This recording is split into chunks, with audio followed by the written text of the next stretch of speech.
Incoming transmission.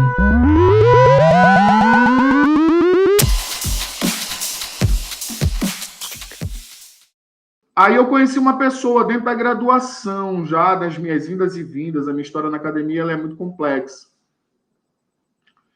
E aí teve um ano que eu precisei mudar de turma, mais um ano que eu precisei mudar de turma em função da minha vida pessoal. E aí eu conheci uma pessoa chamada Patrícia Perdigão, que é uma candomblessista até hoje. Nos tornamos muito amigos. E ela me desafiou, enquanto cientista da religião, a conhecer o candomblé. Imagina, eu assembleiano ir para um terreiro de candomblé, cara. Ela disse, tu não é cientista da religião, tem que conhecer todas as religiões. Vamos lá. Aí eu pensei, eu disse, vamos, né? Cientista da religião, eu tenho que dialogar com as diversas manifestações religiosas. Tinha conhecido o Ica, tinha conhecido algumas manifestações hindus, né? Em outros grupos, enfim, uma variedade. E o candomblé, as religiões de matriz africana, era o meu grande tabu, porque para mim era o demônio. Eu aprendi isso a vida toda. E aí eu fui uma noite num terreiro de candomblé ali no Tapanã, lembro bem onde foi. Uma festa onde eu conheci o Pai Banjo, um ogã incrível que já morreu, inclusive. Foi a tese de mestrado da Patrícia. Falar sobre ele. E lá, nessa noite, eu procurei as referências com as quais eu tinha trabalhado a minha vida toda. Eu tinha por volta dos 20 anos. E aí eu procurei o demônio. Procurei o Satanás lá. Que horas o Satanás aparece? Porque a hora que ele aparecer, eu tenho que estar preparado para manter a minha postura de crente lá.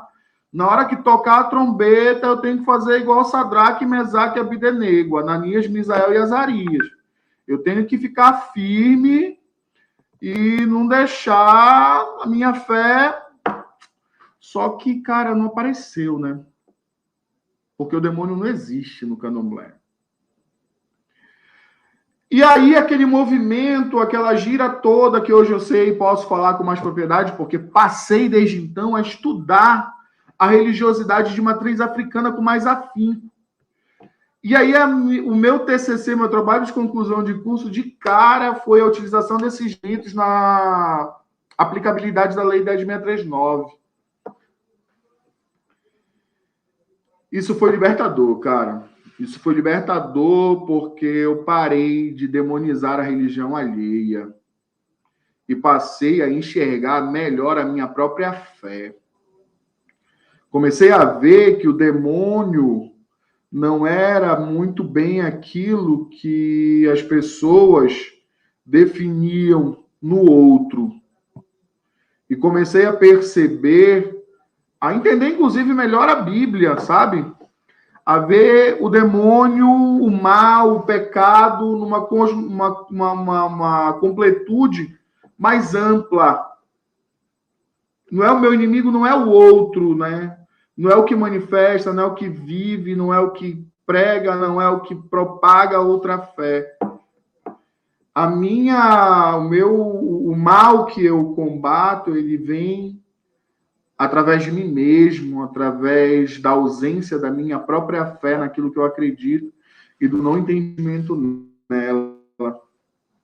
E isso foi libertador, e isso passou a gerar muito conflito na minha cabeça, porque ser tradicional numa igreja onde as mulheres não podem falar, onde homossexuais não podem ser aceitos, e tudo é o demônio, passou a ser difícil. Então, eu era um pastor diferente.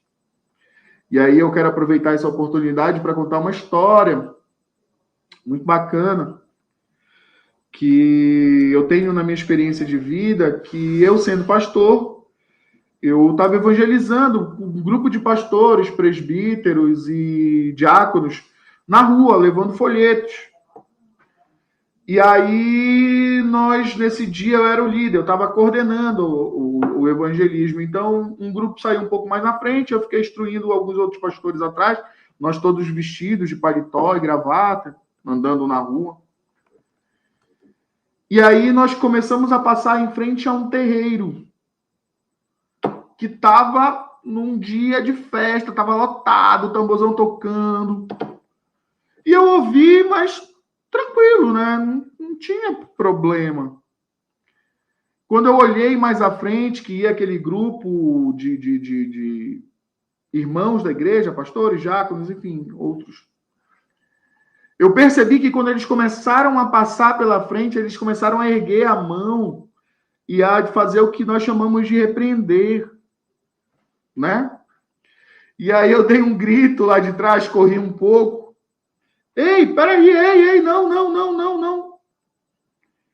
Perguntei para eles o que eles estavam fazendo, eles repreendendo, tal, demônio. Eu disse, não, gente, que isso? Aí citei Efésios 6, falei que a nossa briga não era contra a carne, disse que nós deveríamos ser luz.